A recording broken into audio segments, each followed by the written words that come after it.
The fish may be red, but hauls like this help keep Cassie Canastris and her family business in the black. Cassie represents a sea change in an industry that experiences a lot of them.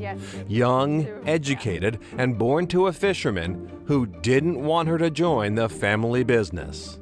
I think he just had a hard time seeing it because there really weren't many women involved in the fishery, and he's protective and you're dealing with kind of a rougher crowd, but I sort of forced my way into it. Her father stopped fishing about the time Cassie was born.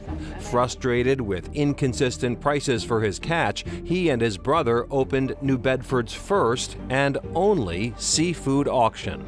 It's kind of a European model where all the fish is on display, you can see it, and then you can bid. We try to set that market for everyone to allow the fishermen to get a better price. So really we were established on trying to help the fishermen do the best we can for them. They were the first seafood auction in the U.S. that was computerized. They are the only scallop auction in the world, setting prices across the globe. Tens of millions of pounds of ground fish and scallops come through their dock each year. But Cassie says unpredictable catches and government management make it a challenging business. So she decided the company needed to be on both sides of the industry and started buying fishing boats. In late 2023, she landed a big haul and a great deal, grabbing 8 boats and 48 fishing permits from a competitor at their bankruptcy auction. For us, it made sense just because we can sell the fish and there's profit in that, and there's also, profit in being a vessel owner. So really it's a win-win for us.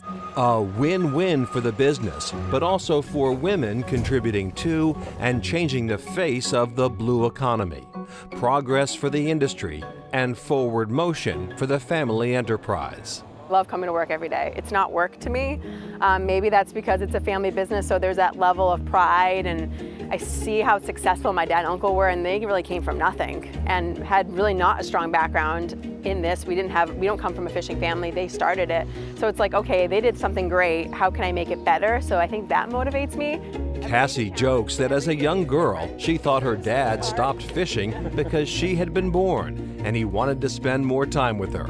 That wasn't quite the case, but perhaps she was onto something. Having joined the family business, time together came a bit later in life, as daughter, business partner, and successor. Honestly, it's everything to me. It's been my life. I mean, I've grown up into it. My dad always says that when you're involved in fishing, it's not a job, it's your life. It's a way of life.